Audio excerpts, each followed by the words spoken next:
Hello friends and welcome to my channel. In this video I am going to talk about the hydroplaning effect. We know the importance of vehicle performance on a wet surface. Consider a tire in a decelerating condition, which means the tire is rolling to a flooded surface. So there will be a hydrodynamic pressure will be created in between the contact patch of the tire and the tire rod tarmac. So the hydrodynamic pressure is directly proportional to the square of the vehicle velocity.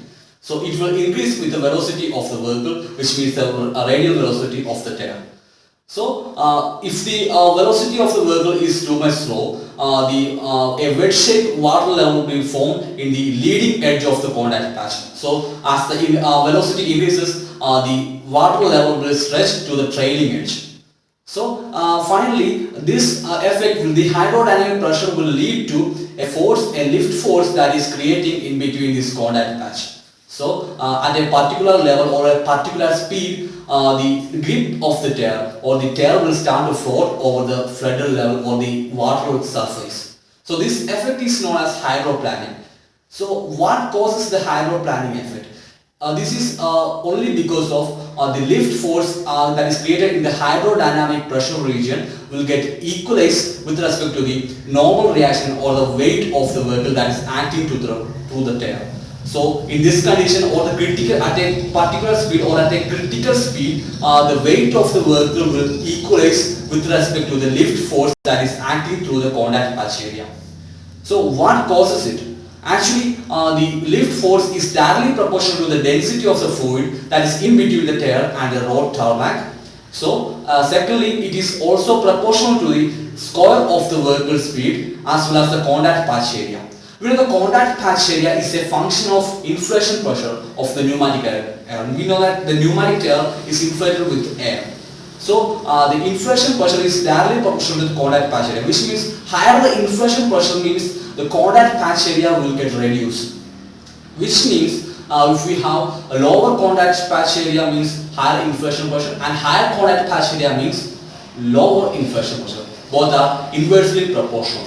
So the inflation pressure have a direct influence in the hydroplaning effect. So at which speed? We know that we have various vehicles including and each vehicles have various tire characteristics and tread characteristics. So if we are considering there is a lot of probability for this to happen. One condition is if we are using a slick tire in a wet surface or we are using a tire with a lower tread depth and the water level or the flood level of the road tarmac is higher than the tread depth.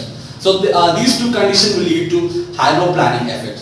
So in these conditions, exact speed for each tire with respect to the surface through which the tire is rolling. There is a critical speed where the hydroplaning effects start to happen. So there is an equation for finding this critical speed at which the hydroplaning effects start to happen. So I already said the velocity. We know the velocity is square and it is directly proportional to the lift force. So in this condition, for finding that critical speed of the tire, we have to find the square root.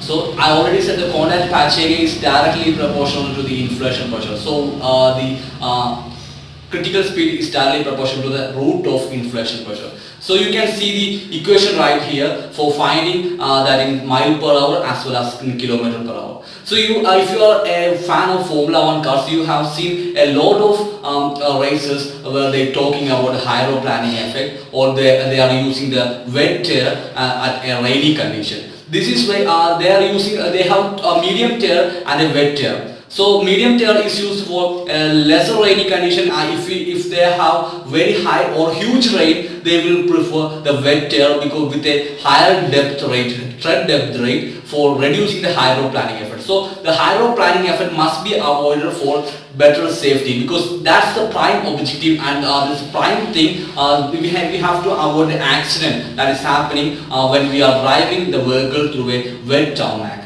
So this is how the hydroplaning effect happen in a wet surface. If you love this video, please give a thumbs up and don't forget to subscribe to my channel to get updated in the automotive. Thank you for watching. Have a nice day and bye.